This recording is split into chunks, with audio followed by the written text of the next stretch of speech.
Hello all. So today in our series of practical classes, we'll be dealing with external ear examination. To start with, the first, when the patient comes to you in the OPD, he comes with symptomatology as hearing loss, earache, then tinnitus, vertigo. Okay, so the patient walks to you. The patient comes and sits in the examination chair, and you, with the help of head mirror, start examining. First you take a history, do a general examination, and in the local examination to start with, we first do an external ear examination. So you position the patient first. To start with, in the external ear, you have to examine not only pinna but also the external auditory canal. Now this pinna, it has a lateral surface, it has a medial surface. Both needs to be inspected and palpated. On inspecting, we see for the size of the pinna. If there is microtia, it will be a smaller size of pinna. If it's a macrotia, it will be a bigger size pinna. Then the position of pinna, whether it is low set or a high set pinna. Then shape of the pinna.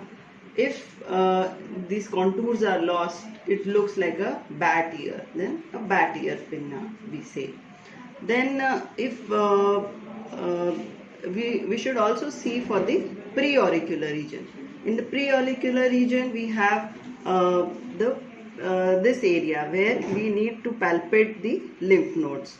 In the postoral region, the important area is the retroauricular groove. This retroauricular groove is a very important structure which if it gets obliterated, then two possibilities are there. One is mastoiditis and the other is furuncle in the posterior canal wall.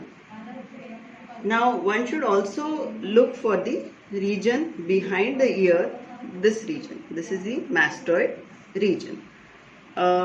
In the mastoid region, this, if you palpate, this is irregular. But if it becomes ironed out and soft, that is a feature of mastoiditis. Then in palpation, we do mastoid tenderness palpation. That is done by, first is we palpate the antrum, the second is we palpate the body, and thirdly we palpate the tip. So this Simba concha region, if you can see, here we place our index finger and we press. This corresponds to the mastoid antrum. Posteriorly, you slide your finger where the mastoid ends. This is the mastoid tip. And the region in between these 2 points, this one needs to be palpated also. This corresponds to the body of the mastoid. Then we need to do a external auditory canal examination. In external auditory canal, to start with, first here we see the tragus. Now this tragus needs to be pulled outwards. The pinna needs to be pulled upwards and backwards. In case of adults, if it's a child, then we need to pull it down. Because as we know that the cartilaginous canal, that is not straight, it is a bit curved. So to align with the bony canal, we need to do this maneuver. Now this tragus, this is a very important structure, and if we place our finger and press it, this is called tragal tenderness elicitation. When do we do this?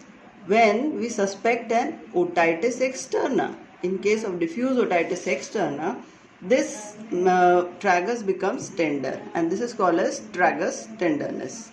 So first we examine this external auditory canal without the speculum, followed by with the speculum.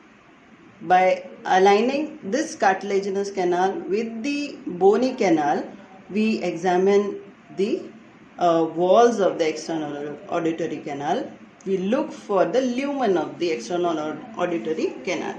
So in the walls, if there is diffuse otitis externa, then you'll see a lot of swelling. if there is infection of the follicle of the hair of the external auditory canal, that leads to furunculosis, then exhaustosis, and osteoma, although that's in the bony part, these swellings are very common, and sometimes granulations can also be seen. In the lumen, we see wax, some debris. Okay, so these all things should also be taken note of.